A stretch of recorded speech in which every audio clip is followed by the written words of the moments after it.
नमस्ते मेरे प्रिय छात्र और छात्राओं।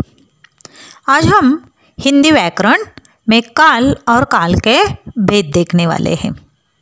बच्चों, क्रिया के जिस रूप से क्रिया करने या होने के समय का बोध होता है उसे व्याकरण में काल कहते हैं।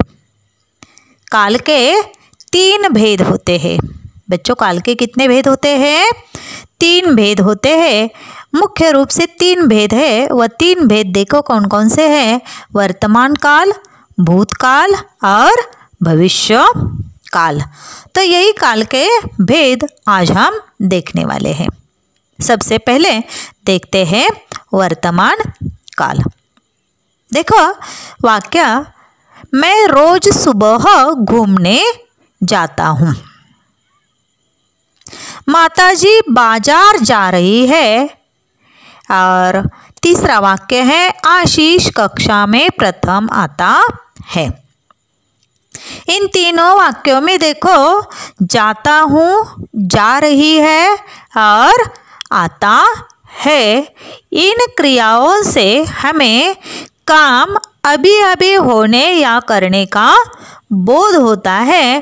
इसलिए इस प्रकार की जो क्रियाएं होती है वो क्रियाएं वर्तमान काल की होती है।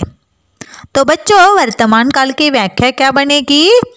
क्रिया के जिस रूप से यह बोध हो कि कार्य वर्तमान काल में हो रहा है उसे वर्तमान काल कहते हैं।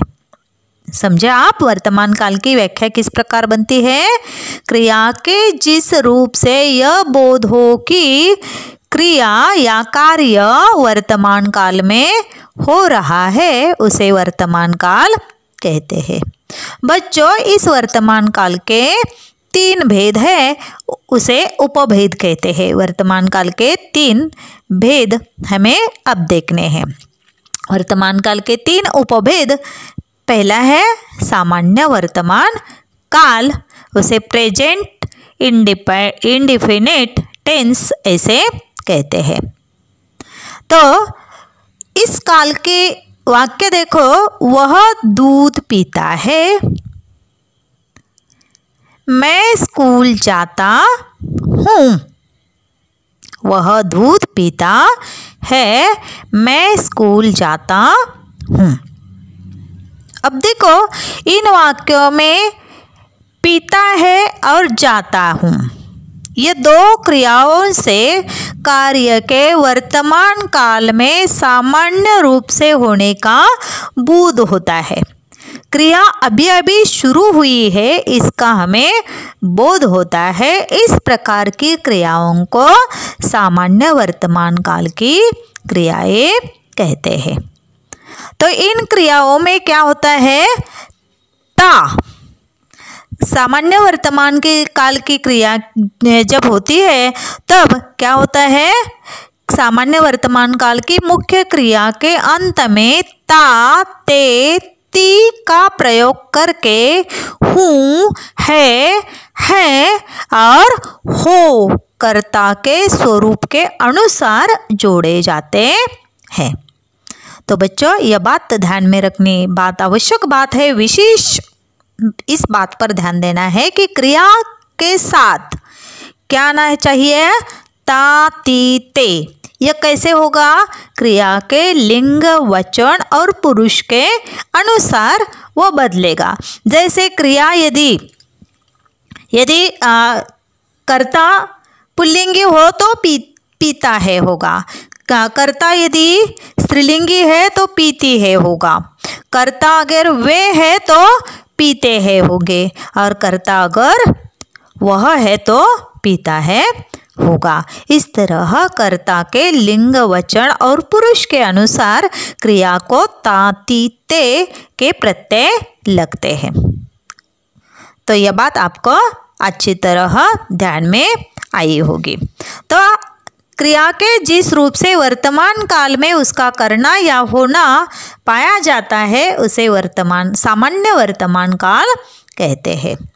तो यह बात आपको अच्छी तरह ध्यान में रखनी है। क्रिया के साथ ता, ती, ते और है, हूँ और है के प्रत्यय लगाए जाते हैं। यह बात अच्छी तरह आपको ध्यान में देनी है। अब दूसरा वर्तमान काल का प्रकार है अपूर्ण वर्तमान काल। देखो, वही वाक्य हम ऊपर का वाक्य लेते हैं, वह दूध पीता है। यह वाक्य अपूर्ण वर्तमान काल में कैसे बनेगा? वह दूध पी रहा है।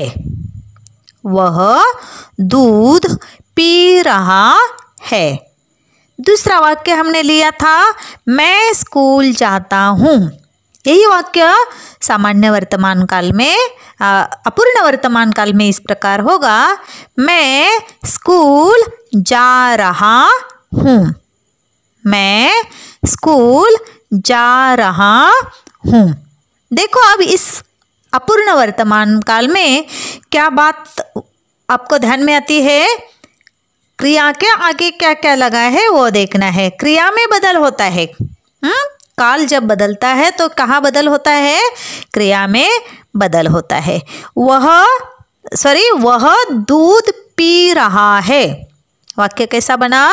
वह दूध पी रहा है। कर्ता यहाँ पुल्लिंगी है, इसलिए वह कैसे हुआ? पी रहा है। दूसरा वाक्य, मैं स्कूल जाता हूँ। यहाँ भी कर्ता पुल्लिंगी है, तो इसलिए ता प्रत्यय आया। लेकिन वही कर्ता हम बदल के देखेंगे। वह एवजी वह दूध पीती है, स्त्रीलिंगी ले लो, तो कर्ता क्रिया में क्या होगा? बदल होगा। ती आएगा, पीती है। मैं स्कूल जाता हूँ, या एवजी कर्ता हम स्त्रीलिंगी लेते हैं, तो मैं स्कूल जाती हूँ। इस प्रकार मैं स्कूल जा रही हूँ। इस प्रकार यह वाक्य होगा। तो यहाँ महत्वपूर्ण बात आपको इस तरह रखनी है, जिस क्रिया के द्वारा यह बोध होता है कि कार्य वर्तमान काल में शुरू तो हुआ है पर अपूर्णता सूचित करता है। इस वाक्य से हमें क्या सूचित होता है? कार्य अभी पूरा नहीं हुआ है। कार्य पूरा होने का बोध होता है क्या? नहीं। क्या कहा है? वह दूध पी रहा है, मतलब उसकी जो क्रिया है वह क्रिया क्या है? शुरू है, वह पूर्ण नहीं हुई है। पी रहा है वह अपूर्ण है, इसकी अपूर्णता सूचित होती है, इसलिए वह अपूर्ण वर्तमान काल की क्रिया कहते हैं। तो बच्चों, यह बात आप अच्छी तरह देखना, आपको समझ में आई होगी कि क्रिया यहाँ अपूर्ण है, इसलिए यह अपूर्ण वर्तमान काल है। तो यहाँ आपको क्या बात ध्यान में रखनी है? इन वाक्यों में आपको क्या दिखाई देता है? पी रहा है, और जा रहा हूँ। तो इसका मतलब है जा रहा है या पी रहा है। इन दो शब्दों से यह प्रतीत होता है कि कार्य शुरू हो गया था और अभी हो रहा है। कार्य शुरू तो हो गया है, लेकिन अभी वह कार्य पूर्ण नहीं हुआ है, अभी भी वह हो रहा है, इसलिए यह क्रियाएं अपूर्ण वर्तमान काल की क्रियाएं हैं। तो इन वाक्यों में अपूर्ण वर्तमान काल की क्रिया के साथ रहा है, रही है, रहे, हो, इस प्रकार क्रिया के साथ यह प्रत्यय लगाए जाते हैं। तो वर्तमान काल का तीसरा प्रकार है पूर्ण वर्तमान काल।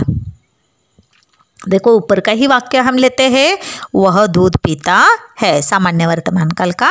अब हम इसे क्या करेंगे? पूर्ण वर्तमान काल में उसे परिवर्तित करेंगे। एक ही वाक्य मैंने इसलिए लिया है क्योंकि आपको यह बात अच्छी तरह समझ में आ जाए। वह दूध पीता है, वह दूध पी रहा है। अब यहाँ क्या होगा? उसने दूध पिया है। वह कर्ता में भी बदलाव आया। जब पूर्ण वर्तमान काल की क्रिया होती है तो कर्ता में सर्वनाम होगा तो उसमें बदल आएगा। तो उसने दूध पिया है। क्या बदल हुआ? कर्ता में बदल हुआ। सर्वनाम जो था उस सर्वनाम में बदल हुआ, और पिया इसका मतलब है उसकी क्रिया पूरी हो गई है, इसलिए उसने दूध पिया है। मैं स्कूल जाता हूँ, मैं स्कूल जा रहा हूँ, मैं स्कूल जाना, जाना मुख्य क्रिया है, उसका पूर्ण वर्तमान क्या होगा? मैं स्कूल गया हूँ। जाना का गया होगा। जाना का रूप क्या होगा? पूर्ण वर्तमान काल में क्रिया का रूप क्या बनेगा? गया हूँ। मैं स्कूल गया हूँ। आना होता तो क्या होगा? आया हूँ होता, लेकिन यह जाना है इसलिए जाना क्या होगा? गया हूँ। मैं स्कूल गया हूँ। तो इस प्रकार ये वाक्य पूर्ण वर्तमान काल में होते हैं। तो इन उपर्युक्त वाक्यों में आपको क्या होगा, क्या सूचित होता है? वह दूध पिया है, सॉरी उसने दूध पिया है और गया हूँ। इन वाक्यों से यह प्रतीत होता है कि कार्य भूतकाल में आरंभ होकर अभी वर्तमान काल में पूरा हुआ। उसकी क्रिया जो है वह कार्य भूतकाल में आरंभ हुआ था, लेकिन अभी वह कार्य बोलने और लिखने से पहले अभी वह कार्य पूरा हुआ है, इसलिए यह क्रियाएं पूर्ण वर्तमान काल की क्रियाएं होती है। तो पूर्ण वर्तमान काल की व्याख्या कैसे बनेगी? क्रिया के जिस रूप से यह मालूम हो कि कार्य अभी अभी वर्तमान समय में ही समाप्त हुआ है, उसे पूर्ण वर्तमान काल कहते हैं।